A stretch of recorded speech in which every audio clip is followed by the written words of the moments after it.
বিশ্বনবী ছাড়া কিয়ামতের ময়দানে কেউ আমাদের জন্য সুপারিশ করতে পারবে? পাগল হয়ে যাব আমরা। সূর্যটা মাথার কাছে, ক্ষুধায় তৃষ্ণায় জিহ্বাটা কুকুরের মতো বের হয়ে ঝুলতে থাকবে, মাথার মগজগুলো গলে গলে নাকের ছিদ্র দিয়ে কানের ছিদ্র দিয়ে বেয়ে বেয়ে পড়তে থাকবে। বাবা ছেলের দেখলে দিবে দৌড়, বলবে চিনি না, ইয়া নাফসি আল্লাহ আমারে বাঁচাও, ঠিক কিনা? পীর সাহেব মুরিদ রে বলবে চিনি না, মুরিদ পীর সাহেব রে বলবে চিনি না, ভাই ভাই রে চিনবে না। সব নবী আর সব উম্মতের একটাই জিকির, ইয়া নাফসি ইয়া নাফসি। নবীও জিকির করে ইয়া নাফসি, উম্মতও জিকির করে। সবাই সাইয়েদনা আদম রে বলবে, সাইয়েদনা আদম বলবে আমি পারবো না। নূহের কাছে যাও, সাইয়েদনা নূহ বলবে পারবো না। ইব্রাহিমের কাছে যাও, সাইয়েদনা ইব্রাহিম বলবে পারবো না।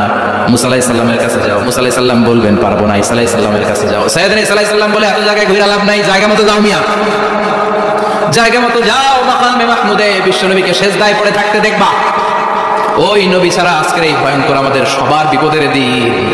এই বিপদের দিনে আল্লাহর সামনে দাঁড়িয়ে কথা বলার মতো সাহস আজকে কারো নাই।